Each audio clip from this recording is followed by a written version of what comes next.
Graças e paz a todos, essa é mais uma devocional da Missão Evangélica Pentecostal do Brasil, Zona Sul. Essa devocional tem como modelo de estudo de um capítulo, que hoje se encontra no livro de Salmos, que diz: Bem-aventurado o homem que não anda segundo o conselho dos ímpios, nem se detém no caminho dos pecadores, nem se assenta na roda dos escarnecedores. Antes tem o seu prazer na lei do Senhor, e na sua lei medita de dia e de noite. Pois será como a árvore plantada junto a ribeiros de águas, a qual dá o seu fruto no seu tempo. As suas folhas não cairão, e tudo quanto fizer prosperará. Não são assim os ímpios, mas são como a moinha que o vento espalha. Por isso os ímpios não substituirão no juízo, nem os pecadores na congregação dos justos, porque o Senhor conhece o caminho dos justos, porém o caminho dos ímpios perecerá. O capítulo 1 do livro de Salmos, ele é uma abertura, para esse livro de sabedoria. E a partir desse primeiro capítulo, ele vai trazer um panorama entre dois personagens principais, que é o personagem o ímpio e também o justo.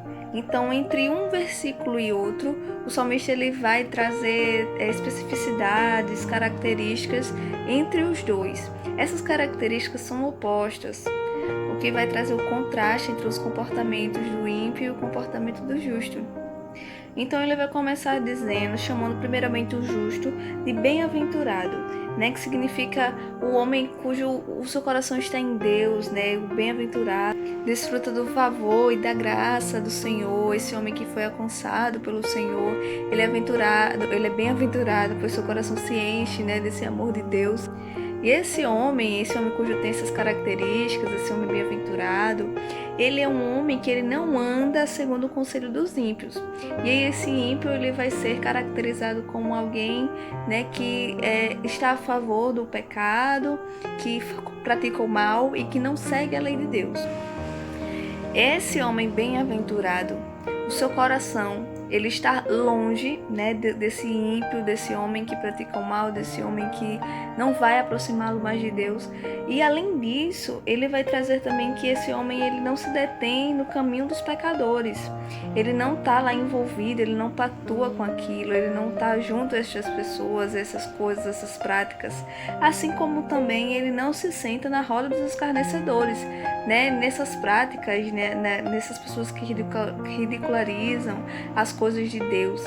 Então o homem bem-aventurado, segundo Salmos capítulo 1, versículo 1, ele não anda, ele não detém, não se assenta, ele não compactua, ele se afasta, portanto ele evita essas pessoas, essas coisas, essas práticas que poderão afastá-lo do Senhor. Por que ele faz isso? Porque segundo o versículo 2 do capítulo 1 de Salmos, esse homem bem-aventurado, esse justo, ele tem o seu coração dedicado ao Senhor. Ele pratica, ele guarda o seu tempo ao Senhor. Portanto, seu coração ele não deseja estar perto, ele não deseja compactuar com estas coisas que o ímpio uma vez faz. Porque o seu coração, nesse momento, ele tem prazer na lei do Senhor, ele dedica a sua vida ao Senhor. E essas coisas, elas não fazem parte mais do que um coração de um ímpio, de um bem-aventurado deseja para si e seu relacionamento com Deus. E o interessante é que o salmista traz que esse prazer, ele não é momentâneo, esse prazer, ele não é efêmero, esse prazer, ele não vem, vai, mas é um prazer que ele está de dia e de noite, é um prazer que ele se renova, ele deseja estar, ele vai dia e noite, é incansável, é desejando, é prazeroso estar na presença de Deus. E aí no capítulo 3 ele vai dizer porque esse prazer ele dá frutos, ele tem consequências, ele dá resultados, porque estar na presença do Senhor e ser bem-aventurado é comparado a ser como uma árvore plantada junto a ribeiros, uma árvore próxima a águas.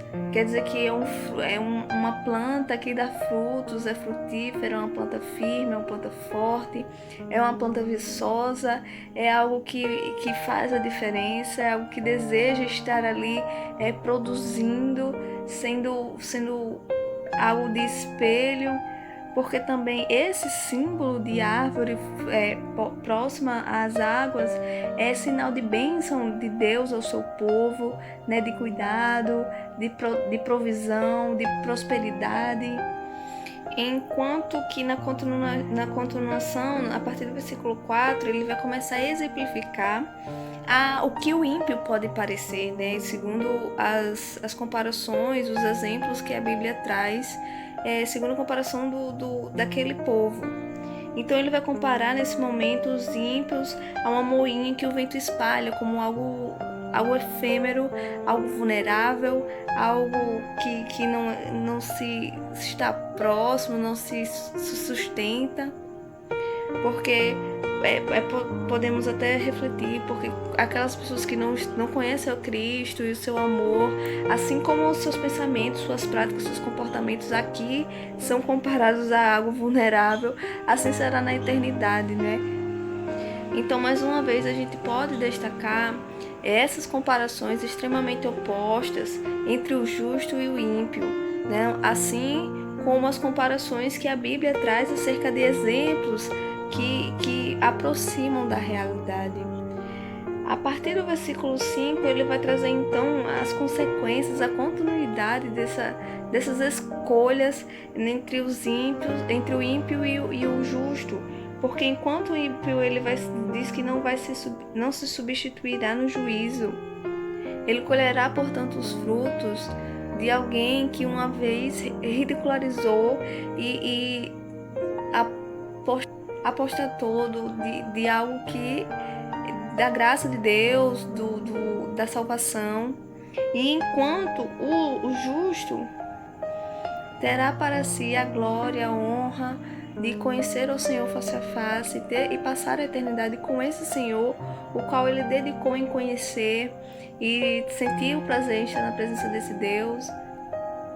Por fim, no versículo 6, o último versículo da leitura desse primeiro capítulo do livro de Salmos, ele vai dizer que porque o Senhor conhece o caminho dos ímpios, dos justos. Esse Senhor que nós conhecemos, esse Deus que é onisciente e que além disso de conhecer, ele sonda os nossos corações, ele sabe quem nós somos. Então além de falar sobre esse atributo que cabe ao Senhor, ele vai falar também sobre esse relacionamento entre servo e Senhor. Esse mesmo Deus que tem a sua misericórdia para conosco, esse mesmo Senhor que é poderoso, ele conhece os nossos caminhos, e é por isso que ele vai nos comparar à árvore próxima a frutos, ele vai nos chamar e vai dizer que conhece os nossos caminhos, conhece o que pensamos, e que o desejo do coração de um bem-aventurado é que os nossos corações estejam guardados no Senhor e não nas coisas que o mundo possa nos oferecer, que os ímpios possam nos oferecer. E ao longo do livro todo de Salmos, esse mesmo Deus que vai provar, né, a sua permanência, a sua mão poderosa sobre o seu povo, vai dizer que conhece os seus caminhos, né, a partir dos momentos de gratidão, dos momentos de luta, de exortação, ao longo todo do livro de Salmos. É esse mesmo Deus que vai provar que realmente conhece a cada um de nós. E não só conhece o caminho do justo, mas também conhece o caminho do ímpio. Pois esse mesmo ímpio e esse mesmo caminho que uma vez em toda a sua vida ele fez, né, estar distante do Senhor e da graça dele, da salvação, esse mesmo justo ele permanecerá. Essa é a consequência do seu caminho e do final da sua vida, estar longe durante toda a eternidade do seu Salvador.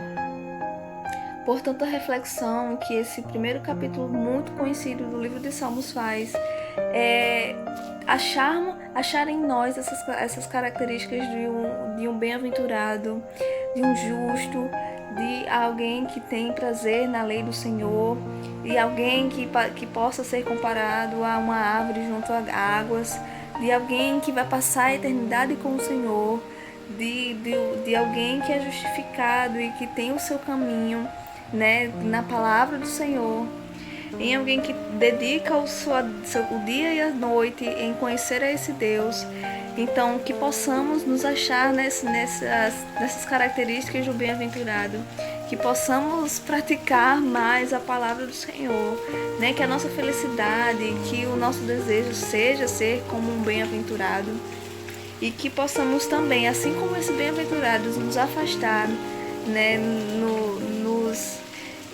Evitar as características que assim também traz como o ímpio. Amém. Eu agradeço a oportunidade.